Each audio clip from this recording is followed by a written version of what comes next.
For over 130 years, every tire on every car on Earth has relied on one single thing to hold your vehicle up: a sealed pocket of compressed air. Now, engineers in China have built and tested a tire that doesn't have one at all. If this scales the way its developers hope, the object sitting under your car right now, the one that can strand you on the highway because of a single nail, could become as outdated as the wooden wagon wheel. Stay with me, because by the end of this video, you'll understand exactly how a tire can hold up a 2-ton vehicle with nothing but structure inside it, no air, and why engineers have been trying and failing at this for 20 years before this version finally worked. Take a second and think about how many tires you've owned in your life. 4 at a time, replaced every few years for every car you've ever driven. Now multiply that across every vehicle on every road on the planet. The pneumatic tire, rubber wrapped around pressurized air, was patented by John Boyd Dunlop in 1888, refining an idea Robert William Thomson had actually patented decades earlier in 1846, but never made practical. In principle, it has barely changed since either of them. Here's what stays invisible about it. According to US federal crash data, tire-related failure is cited as a contributing factor in tens of thousands of crashes every year, often at highway speed, where a sudden blowout gives a driver almost no time to react. And separately, tire recycling industry estimates suggest that a large share of tires taken off the road are discarded before the tread is actually worn out, simply because a puncture made them unrepairable. Add to that the roadside assistance networks, the towing fleets, the compressed air pumps at every gas station. An entire hidden layer of infrastructure exists just to manage the fact that this one part fails unpredictably. This isn't a new idea either.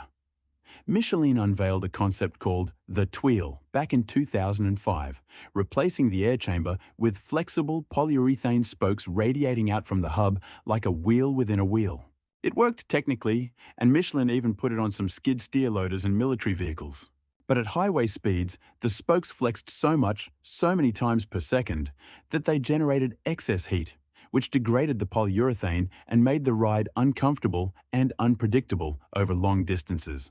For nearly 2 decades, that heat problem was considered close to unsolvable for ordinary passenger cars. The idea was proven possible. It just couldn't survive real conditions. So, a team of materials engineers at a state-affiliated research institute in China, working with a domestic tire manufacturer, went back to that exact bottleneck and asked a different question. Instead of, how do we stop air from leaking, they asked, what if the support structure itself could compress and rebound the way air does, without spokes flexing back and forth thousands of times a minute? Here's the simple version. Picture the inside of a beehive. Thousands of tightly packed hexagonal cells.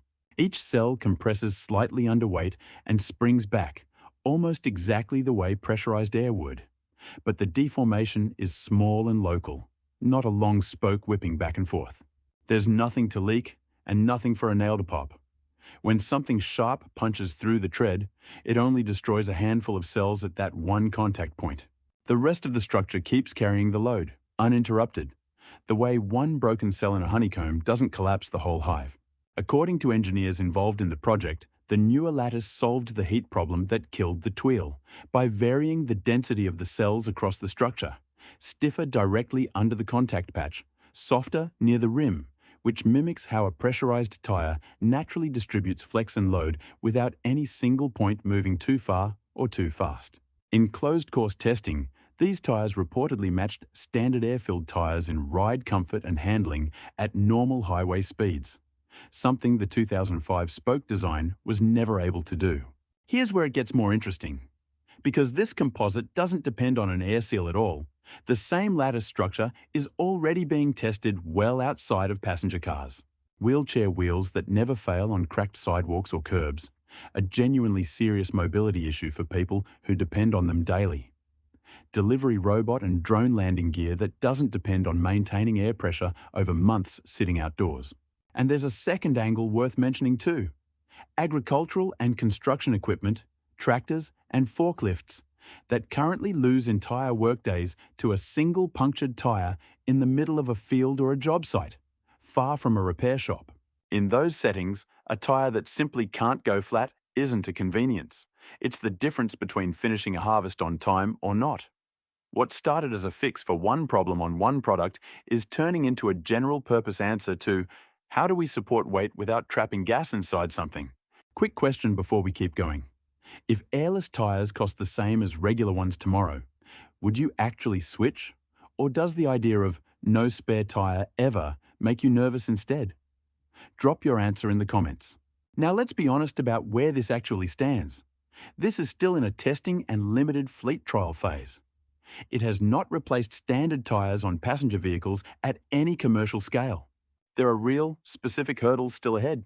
The composite material currently costs more to produce than a rubber tire industry that has had over a century to optimize itself down to pennies per unit.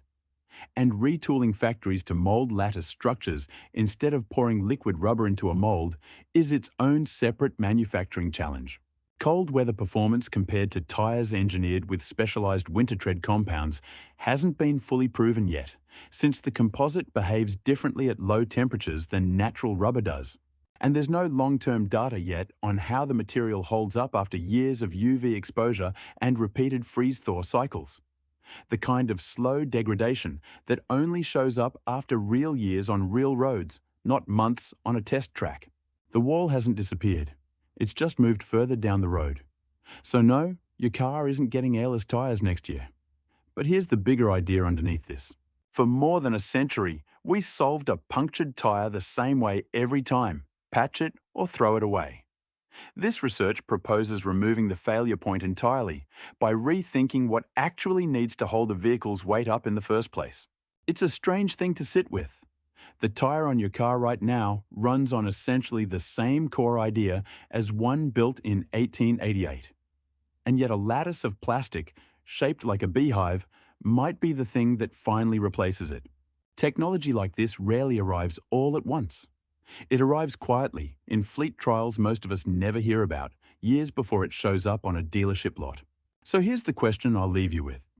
Out of everything on your car, engine, battery, dashboard, screens, what's the one boring part you never thought could actually change? Let me know in the comments. And if you want to keep discovering the engineering hiding behind ordinary objects, subscribe so you don't miss the next one.